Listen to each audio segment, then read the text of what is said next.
Mr. Mars, Yes, sir. this week in auto history, sir.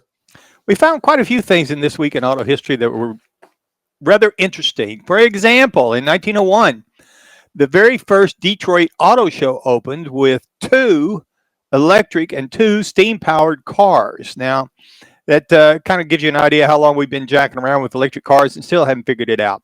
Now, William Metzger was the only automobile dealer in in Detroit at the time. And so he was an organizer of this big event. It was held at the Light Guard Armory, and it stayed there until 1907 when the newly formed Detroit Automobile Dealers Association held their own show. Now, this was in 1907, and that first event took place at the Beer Garden near the Belle Isle Bridge. So that kind of tells you where that headed. Then 1913, Ford introduces the moving assembly line at their Highland Park plant. Now, this is the first moving assembly line. They put it in operation, and it revolutionized drastically the production time for the Model T. It took 12 hours prior, and they got it down to just 93 minutes to build this car. And that's one of the reasons they could build so many of them, and they actually got it so cheap and put so many of them out there into the market.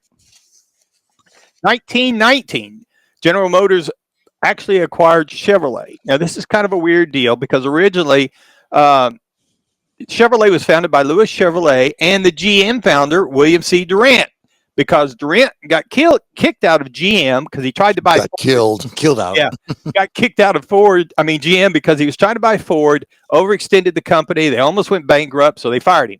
So he went over and helped form Chevrolet, which in turn started buying a bunch of other companies. And anyway, he ended up getting back into GM as the leader of the GM, and that's where kind of moved Chevrolet into becoming the most popular and profitable brand that GM had for several decades. Then in 1926, the first U.S. highway numbering system approved because they had all these auto trails, so they had created all these little road associations, and you couldn't figure out how to get any place. So they did this, and this is kind of what it looked like when they started doing it, and they standardized it with the Joint Board on Interstate Highways actually coming around and making everything, and became the American Association of State Highway Officials, acronym AASHO. I'll let you say that, Don. And they they got the numbering systems they rationalized and standardized. Now, the way it worked, in case you didn't know, numbers such as U.S. Highway 1, U.S. 66, that's how they simplified it down to where they were going north and south, etc. Yeah. Then in 1945, Postwar Auto Production resumes in the United States because they had slowed this during the war effort because everybody had to make tanks and cannons and all the good things that you need for armies. And so they resumed the civilian production in October of 1945. Now, brands like Ford, Chevrolet, and Chrysler actually saw record sales and reshaped the U.S. economy during this time because all the pent-up demand for cars, because they couldn't get them, plus the people that were returning from the war effort really wanted to buy cars, so they really sold a lot of cars.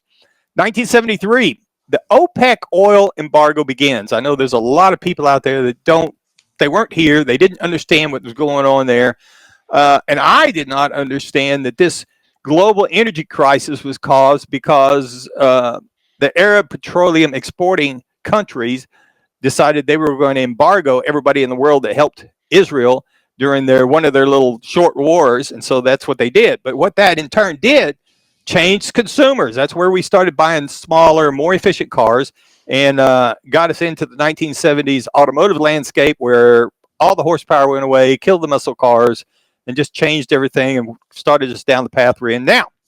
1998, Mercedes-Benz and Swatch launched the Smart Car. I always loved the name of the Smart Car.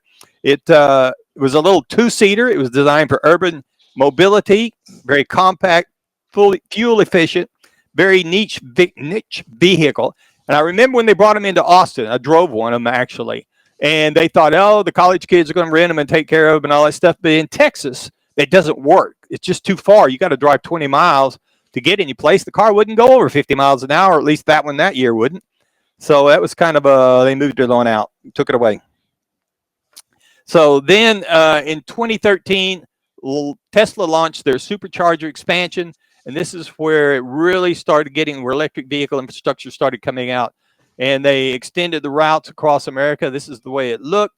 It helped with the EV adoption and pressured competitors. Everybody else that was trying to build their cars and build their EV cars, they had to have a way to charge them so that they could go further.